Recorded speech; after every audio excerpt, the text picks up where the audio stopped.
Et comme chaque jeudi, vous en avez l'habitude maintenant, c'est la chronique sport avec notre journaliste Mickaël Elmidoro. Alors bonsoir Mickaël. Bonsoir. Vous allez nous présenter les rendez-vous à ne pas se manquer ce week-end dans le département. Effectivement, je vais vous donner quelques idées de sorties sportives pour ce week-end.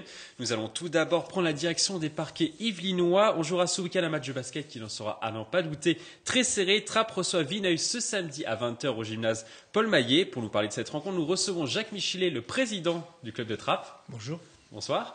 Je disais précédemment, le match ce samedi s'annonce très serré et très compliqué pour Trappes. Oui, sans doute, parce que nous avons une équipe nouvelle, comme j'ai déjà eu l'occasion de le dire, et qui est encore en rodage.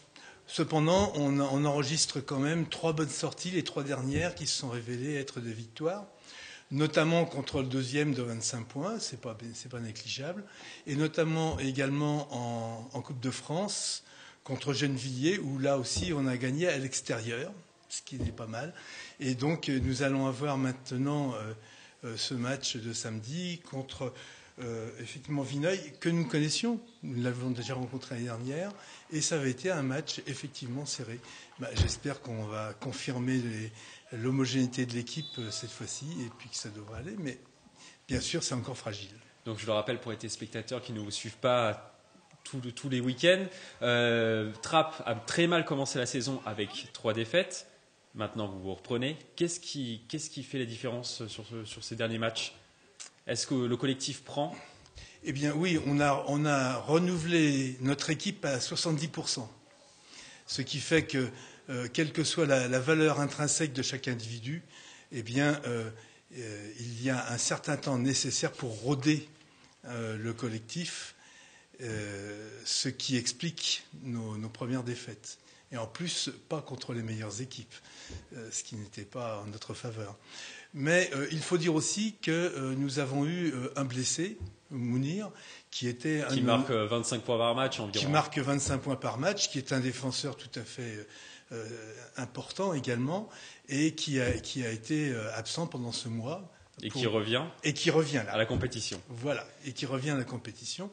Et puis d'autre part, eh bien, je peux dire aussi que nos amis Joé, et puis également sous la direction, je dirais, de notre nouveau meneur Abgué, qui devait être ici, je le remplace parce que il joue ce soir en Coupe de France encore. Et ce match, du coup, ce week-end contre Vineuil, est-ce qu'il est primordial pour la suite de la saison? Est-ce qu'il faut absolument le remporter? Je dirais que maintenant, nous espérons remporter chaque rencontre. Pour nous, la victoire est recherchée. On a malgré tout l'ambition d'être dans le haut du tableau, même si nous avons mal démarré, mais pour des raisons que je viens d'expliquer. Puis il faut rappeler que l'année dernière, avec un renouvellement moindre de l'équipe, il avait fallu attendre le mois de janvier pour voir l'équipe se roder et gagner tous ces matchs. Finalement, l'équipe est rodée dès à présent. Et l'équipe semble roder. Semble roder dès à présent. Donc, on a quand même 2 mois d'avance. Dernière question. Quel est votre pronostic sur le match de Vineuil? Victoire de Trappes? Victoire de Trappes. Large victoire de Trappes? Si nous jouons comme les 2 derniers matchs, large victoire. Mais rien n'est moins sûr.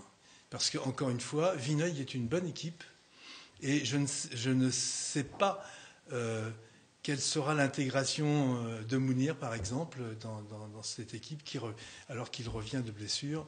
C'est toujours un peu fragile. On suivra ça avec attention. Merci d'être passé sur ce plateau. Je le rappelle, le match entre Vineuil et Trappes est programmé ce samedi à 20h au gymnase Paul Maillet. Je pense qu'il y aura du spectacle, Florent. Tout à fait. Et après le basket, on passe au ballon ovale, on jouera en Fédéral 3 ce week-end. L'équipe de rugby de Versailles jouera ce week-end en championnat. Les Versaillais 7e de la poule 2 de Fédéral 3 recevront dans leur stade de Porchefontaine l'équipe de Courbevoie 4e du classement. Vous l'aurez compris, le match s'annonce compliqué pour les Yvelinois. L'enjeu est double sur cette rencontre. Versailles veut remonter au classement et intégrer le top 4, mais ils veulent aussi rebondir après leur défaite de la semaine dernière contre Pithiviers. Le match devrait donc être très tendu avec du suspense. Je sais que vous adorez cela, Florane. C'est vrai, Mickaël, j'adore les matchs accrochés. Et ce ceux qui devront aussi justement s'accrocher, ce sont les coureurs de la course royale, une compétition programmée ce week-end dans les Yvelines. Et oui, il faudra s'accrocher, Florent, d'autant plus que la météo s'annonce maussade pour ce week-end. La 3e édition de la course royale est programmée ce dimanche au départ de la pièce d'eau des Suisses à Versailles. Au programme, une course de 10 km, une autre de 20 km, des compétitions pour les enfants et de la marche nordique. Les participants auront donc le choix. L'arrivée est programmée au gymnase Descartes de Fontaine-Fleury. Plus de 200 participants devraient prendre le départ de la course. Si vous voulez vous inscrire, Florent, il reste quelques places. Mickaël, vous me connaissez si bien, pourquoi pas un petit 20 km. Écoutez, on vous retrouve lundi pour le 7-8 Sport. Quel sera le programme?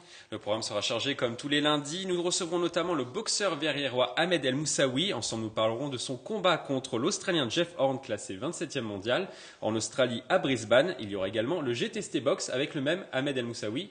On l'écoute, on regarde un extrait.